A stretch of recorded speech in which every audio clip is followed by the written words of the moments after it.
Sir నమస్కారం sir. నమస్తే. Sir Chandrababu గారు నిన్న ఒక సభలో జగన్మోహన్ రెడ్డి గారి పైన కొన్ని విమర్శలైతే చేయడం జరిగింది సార్. అదేంటంటే వైఎస్ఆర్ గారు చనిపోయిన తర్వాత సీబీఐ ఎంక్వైరీలో ఆయన పైన అవినీతి కేసులు చాలా బయటపడ్డాయంట. అయితే జగన్మోహన్ రెడ్డి గారిని ఎంక్వైరీ చేయడానికి వెళ్తే కేసులు నా మీద ఎందుకు పెడతారు, చనిపోయిన నా తండ్రి మీద పెట్టేసుకోండి అని వాళ్ళతో అన్నాడని చెప్పేసి ఈయన చెప్పడం జరిగింది సార్. మరి చంద్రబాబు గారు చేసిన ఈ వ్యాఖ్యల పైన మీ ఒపీనియన్ ఏంటి సార్? ఒపీనియన్ ఏం లేదండి. చంద్రబాబు నాయుడు గారు ఆయన పద్ధతిలో ఆయన ప్రజలకి ఒక ఒక విషయం పంపు చేయదలుచుకున్నాడు ఆయన. జగన్ చాలా దుర్మార్గుడు అనేది ఒకటి ప్రజల్లోకి పంపు చేయటం ఆయన ఉద్దేశం. దాంతోపాటు అంటే ఆ కుటుంబంలోనే జగన్ ఒక ట్రబుల్సమ్ గై అని, ఆయన ఆల్రెడీ చెల్లెల్ని గెంటేసిన విషయం చూస్తున్నారు మీరు. తండ్రిని కూడా చాలా ఇబ్బందుల పాలు చేశాడు, చివరికి ఆయన మీద కేసులు పెట్టించేదాకా వెళ్ళాడు అనేది ప్రజల మనసుల్లో నాటటం కోసం ఈ మాటలన్నీ మాట్లాడుతున్నాడు చంద్రబాబు నాయుడు గారు.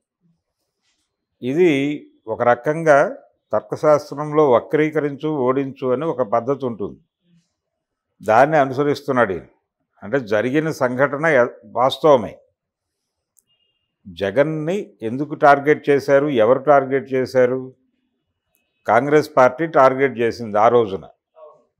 ఎందుకు టార్గెట్ చేసింది? ఆయన చెప్పిన మాట వినడం లేదు అని, ఓదార్పు యాత్ర వద్దు అని సోనియా గాంధీ గారు పిలిపించి మరి చెప్పినప్పటికీ ఈయన కొనసాగాడు. అంటే ఇది పార్టీ ధిక్కారం కింద వస్తుంది అనే దీంతో అతని మీద చర్యలు తీసుకోవాలనుకున్నారు వాళ్ళు. ఈలోపు ఆయనే రిజైన్ చేసి సొంత కుంపటి పెట్టుకున్నాడు. ఇది ఇలా వదిలేస్తే ఎందుకు ఆగమంది ఆ రోజున? ఒకవేళ ఇతన్ని ముఖ్యమంత్రిని చేస్తే ఇది కొనసాగుతుంది ఈ లెగసీ. అంటే రాజశేఖర రెడ్డి 2 టర్మ్స్ ఉన్నాడు, ఈయన దానికి కొనసాగింపుతో పాటు మరింత కొనసాగే ప్రమాదం ఉంది. కాబట్టి కాంగ్రెస్లో రాజశేఖర రెడ్డి తర్వాత ఆ ప్లేస్ కోసం ప్రయత్నం చేస్తున్నటువంటి వాళ్ళు చాలామంది ఉన్నారు. అప్పుడు వీళ్ళు జగన్ తమకి అడ్డంకి అని అనుకున్నారు. పార్టీ కూడా టోటల్గా ఆయన కంట్రోల్లోకి వెళ్ళిపోతుంది. ఇప్పుడు రాజశేఖర రెడ్డి రోజుల్లో కూడా ఆయన దాన్ని ఒక ప్రాంతీయ పార్టీగా నడిపాడు కాంగ్రెస్ని. అలాంటి వాతావరణం ఇంకా కొంతకాలం కొనసాగుతుంది జగన్కి గనక సపోర్ట్ చేస్తే అనే ఉద్దేశంతో అతను కంట్రోల్ చేయాలనుకుంది కాంగ్రెస్ పార్టీ.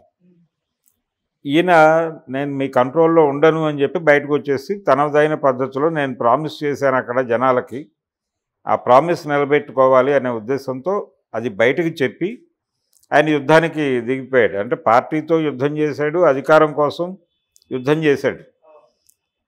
కాంగ్రెస్ పార్టీతో యుద్ధము, కాంగ్రెస్ పార్టీ విపక్షాలతో యుద్ధము, ప్రజలతో సయోధ్య, ప్రజల మద్దతుతో గెలవాలి, వీళ్ళిద్దరికీ బుద్ధి చెప్పాలి, ఇది స్కీమ్తో ఆయన ప్రయాణం మొదలైంది.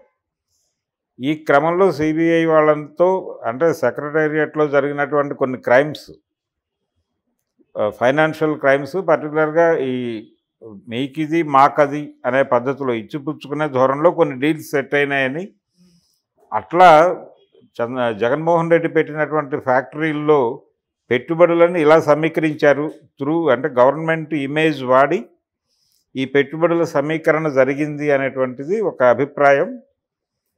జగన్ అరెస్ట్కి ప్రధాన కారణం. అట్లా జగన్ని అరెస్ట్ చేయటానికి వాళ్ళు ముందుకు కదిలినప్పుడు ఇవన్నీ ఎక్కడ జరిగినాయి? ప్రభుత్వం నుంచి జరిగినటువంటి డీల్స్. అప్పుడు ఎవరున్నారు? వైఎస్ రాజశేఖర రెడ్డి గారు ముఖ్యమంత్రిగా ఉన్నాడు. ఆయన హయాంలో జరిగినటువంటి క్రైమ్స్ ఇవన్నీ. వీటిలో జగన్తో పాటు సీఎంను కూడా పెట్టడం అనేది మామూలు పద్ధతి. ఈయన నాకేం సంబంధం, ప్రభుత్వ నిర్ణయాలు ప్రభుత్వం చేసింది కాబట్టి మీరు ప్రభుత్వాన్ని అడగండి అన్న పద్ధతిలో మాట్లాడి ఉంటాడు జగన్మోహన్ రెడ్డి. అవును, ప్రభుత్వంతో మాట్లాడటం అంటే ఇప్పుడు ఉన్నటువంటి ప్రభుత్వం వేరు, అప్పుడు ఉన్నటువంటి ప్రభుత్వం వేరు, వైఎస్ టైం ప్రభుత్వం వేరు.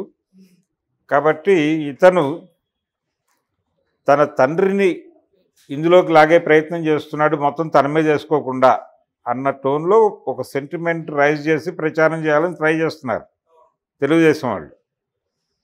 కానీ వాళ్ళు వచ్చి అడిగినప్పుడు ఆయన చాలా స్పష్టంగా ఇది ప్రభుత్వ వ్యవహారాలు కదా అన్నాడు. మా నాన్న చేశాడని చెప్పలా.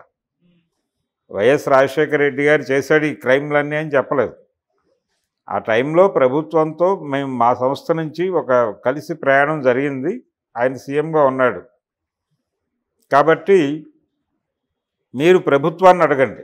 ఇప్పుడు ఆయన లేడు, మీరు నా దగ్గరికి వచ్చారు, నేనేమో ప్రభుత్వంలో లేను, కాబట్టి మీరు ఇబ్బంది పడకుండా అక్కడ అడగండి అన్న పద్ధతిలోకి వెళ్ళాడు. ప్రభుత్వాన్ని అడగండి, వాళ్ళ దగ్గర నుంచి వివరణలు పొందండి అన్నాడు. అప్పుడు ప్రభుత్వం ఏమనుకుంది, ఈ వ్యవహారాలన్నీ జరిగిన టైంలో ఎవరున్నారు, ఈయన మీద జగన్మోహన్ రెడ్డి మీద పెట్టినటువంటి కేసులన్నిటికీ క్రైమ్ జరిగింది అనుకుంటే ఆ క్రైమ్ జరగడానికి అతన్ని లోపలికి అలౌ చేసింది ఎవరు, రాజశేఖర రెడ్డి. అట్లా ఆయన పేరు ఛార్జ్షీట్లోకి వచ్చింది. అంతే తప్ప వీళ్ళేదో వాంటెడ్గా రాజశేఖర రెడ్డి పేరు పెట్టాల్సిందే అని పెట్టించలే. ఆయన ఈ రోజుకి మేము ఒకటి అనుకున్నాం, ఇంకొకటి జరిగింది అనే పద్ధతిలో చెప్తున్నాడు జగన్మోహన్ రెడ్డి. జగన్మోహన్ రెడ్డిని ఆర్గ్యుమెంట్తో కంట్రోల్ చేయటం అనేది సాధ్యం కావట్లేదు కాబట్టి ఈ పుకారు యుద్ధం చేస్తున్నారు. ఈ పుకారు యుద్ధం అని ఎందుకు అంటున్నానంటే రకరకాల పుకారులు పుట్టిస్తున్నారు. అసలు షర్మిలకి రాజశేఖర రెడ్డి తండ్రి కాదు అన్న లెవెల్లో ఒక పుకారు సర్క్యులేషన్లో ఉంది. ఇట్లా రకరకాలు. ఇప్పుడు ఈ పుకారుల తయారీ కేంద్రాలు పెట్టుకుని మరీ పుకారులు స్ప్రెడ్ చేస్తున్నారు పొలిటికల్ పార్టీస్. అందులో భాగంగానే తెలుగుదేశం పార్టీ తనదైన పద్ధతిలో చాలా అగ్రెసివ్గా ఉంటోంది. జగన్మోహన్ రెడ్డి లాగా వాళ్ళలాగా వీళ్ళలాగా అనేది పుకార్లు పంపు చేయటమే పొద్దున్న లేచిన దగ్గర నుంచి. ఈ ప్రయత్నంలో భాగంగానే ఆయన మీద అంటే వైఎస్ఆర్సీపీ నుంచి బయటకు తీసుకురావటం అనే ప్రోగ్రాం వ్యూహాత్మకంగా కరెక్టే, కానీ ఈ పని ఇప్పుడుగా చేయాల్సింది. చాలా ఎర్లీగా మొదలుపెట్టి చేసుంటే ఒక పద్ధతిగా ఉండేది. వైఎస్ మీద అంటే ఆయనకు సంబంధించి నందమూరి బాలకృష్ణ చేసినటువంటి ఒక షోలో ఒక పాజిటివ్ టోన్తో మాట్లాడారు అందరూ. కిరణ్ కుమార్ రెడ్డి వీళ్ళందరూ వచ్చారు. ఆ షోలో చాలా పాజిటివ్గా మాట్లాడారు. అది ఒక రకంగా ఇండికేట్ చేసింది టీడీపీ ఎలాగైతే అంటే వైసీపీ ఎలాగైతే ఎన్టీ రామారావుకి టీడీపీకి సంబంధం లేదు అనే విషయాన్ని ఎస్టాబ్లిష్ చేసుకుంటూ వస్తుందో అలాగే వైఎస్ రాజశేఖర రెడ్డికి వైసీపీకి ఏ సంబంధం లేదనేది ఎస్టాబ్లిష్ చేసుకుంటూ వచ్చుంటే చాలా అంటే టైం తీసుకుని దానికి ఒక ప్రయోజనం ఉండేది. ఇప్పటికిప్పుడు సడన్గా మళ్ళీ ఇప్పుడు మాట మార్చి మాట్లాడితే యూటర్న్ తీసుకున్నాడు అంటారు. అందుకని వీళ్ళు ఈ పద్ధతిలో రకరకాలుగా పైగా కాంగ్రెస్తో ఆ రోజున కేసులప్పుడు కలిసే ఉన్నాడు చంద్రబాబు, ఇప్పుడు కలిసే ఉన్నాడు. ఒక రకంగా జగన్ మీద దాడి చేయటానికి ఆయన అందరితోనూ కలుస్తున్నాడు.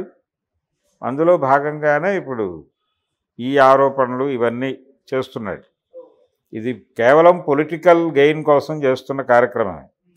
రాజకీయంగా లబ్ధి పొందాలంటే అవతల వాళ్ళ బట్టలిప్పి నిలబెట్టేయాలి రోడ్డు మీద. అందులో భాగంగానే ఈ దాడులు చేస్తున్నాడు ఆయన. ఈయన మీద ఆయన కౌంటర్ దాడులు మొదలుపెట్టాడు. చాలా రోజుల నుంచి నడుస్తోంది. అక్కడ అంటే వాళ్ళ మీడియాలోనేమో ఈయన అవినీతిపరుడు, వీళ్ళ మీడియాలో ఆయన అవినీతిపరుడు. ఈ లెవెల్లో జరుగుతుంది ఘర్షణ. చూడాలి ఎవరి దారుణాలు ప్రజలు ఆశీర్వదిస్తారు అనేది. Okay, thank you so much sir. Thank you.